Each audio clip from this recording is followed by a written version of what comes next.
नमस्कार, मी संग्रामदादा Rokade, Republican party of India, वाहतूक आघाडी पश्चिम महाराष्ट्र अध्यक्ष. आत्ताच 5 महिन्यापूर्वी पाचगणीसारख्या थंड हवेच्या ठिकाणी रिव्हॉल्वरचा धाक दाखवून तोतया पोलीस आहेत असं भासवून पोलिसांच्या डोळ्यात धूळ फेकण्याचं काम करून एका उद्योजकाला, संतोष शेडगे नावाच्या उद्योजकाला अपहरण करून त्याला घेऊन गेले असताना त्या 2 आरोपींच्या विरोधात, भरत घरत आणि मेत्री नावाच्या 2 आरोपींच्या विरोधात गुन्हे दाखल असताना, तो गुन्हे दाखल असताना 1400 आरोपींच्या यादीमध्ये त्याचं नाव असताना फरार आरोपींच्यामध्ये तो सातारामध्ये येतो, मीडियाला स्टेटमेंट देतो की पोलीसच पैसे घेऊन खोटे गुन्हे दाखल करतात.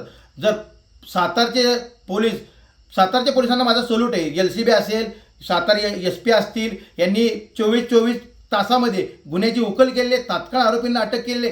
मग भरत घरत नावाचा जो सराईत गुन्हेगार आहे, ज्याच्यावरती वेगवेगळे कलम गुन्हे दाखल आहेत, त्याला अटक का होत नाही? आणि असा आरोपी, फरार आरोपी सातारमध्ये येऊन परत पोलिसांच्या विरोधात स्टेटमेंट देतो की पोलीस पैसे देऊन खोटे गुन्हे दाखल करतात. तात्काळ अशा आरोपीची धिंड काढा, त्याला तात्काळ अटक करा. याचा दीपक भाऊ निकाजी यांच्या नेतृत्वाखाली मी संग्राम रोकडे, वाहतूक आघाडी पश्चिम महाराष्ट्र अध्यक्ष, पाचगणी वाय पोलीस स्टेशनच्या समोर लोकशाही मार्गाने तीव्र स्वरूपाचे आंदोलन करणार.